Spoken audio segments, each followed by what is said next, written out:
Qu'est-ce que tu es prête à mettre sur la table pour obtenir cet homme qui a les caractéristiques que tu recherches? Et oui, c'est super important de se poser cette question. Vous avez toutes des critères, vous avez toutes des exigences, c'est complètement normal.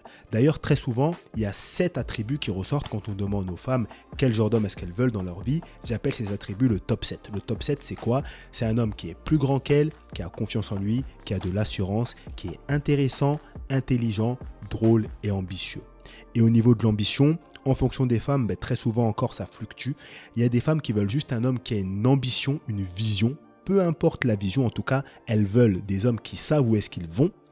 Et à côté de ça, il va y avoir d'autres femmes qui veulent rencontrer un homme qui est déjà accompli financièrement au moment de leur rencontre. Voilà, elles ne veulent pas l'accompagner ou quoi que ce soit.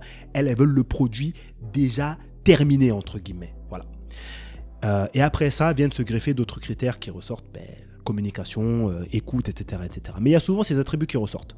Et donc, toi qui es à ta liste de critères, c'est très bien.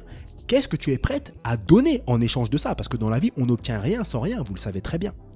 Et s'il vous plaît, mesdames, ne tombez pas dans ce piège que sortent certaines femmes qui est de dire « j'ai absolument rien à mettre sur la table parce que c'est moi la table ». Oh là là là là là là là là là là, mais ce discours-là, si vous savez à quel point est-ce qu'il me sort par le nez, c'est incroyable. Il n'y a pas longtemps, il y a un de mes cousins qui m'a envoyé une vidéo d'une femme qui disait que toutes les femmes n'ont absolument rien à faire dans une relation. Les femmes n'ont rien à mettre sur la table parce que juste le fait d'être des femmes fait qu'elles sont méritantes d'absolument tout et que les hommes n'ont pas à avoir d'exigence par rapport à ça. Et dans les commentaires de cette vidéo, il y avait plein de femmes qui disaient « ouais, t'as raison, je suis d'accord, etc. etc. » Alors vous savez, chacun a sa liberté de penser, comme dirait Florent Pagny, mais vu que chacun a sa liberté de penser, j'ai aussi la mienne et je vais vous la partager. Je pense que c'est vraiment pas très smart de penser comme ça. En fait, c'est pas malin. Pourquoi? Parce qu'un homme, quand il sera en face d'une femme qui pense comme ça, il va se dire « ok, celle-là, elle a rien de spécial ». Et oui, forcément, parce que cette femme considère que toutes les femmes n'ont absolument rien à faire. Ça veut dire que cette femme-là est comme toutes les autres.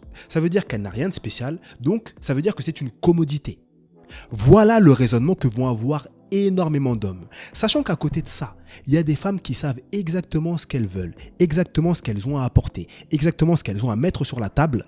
C'est pas très malin d'être là et de considérer que juste le fait d'être arrivé sur la planète avec le sexe féminin te donne le droit d'avoir absolument tout ce que tu veux sans rien donner en échange.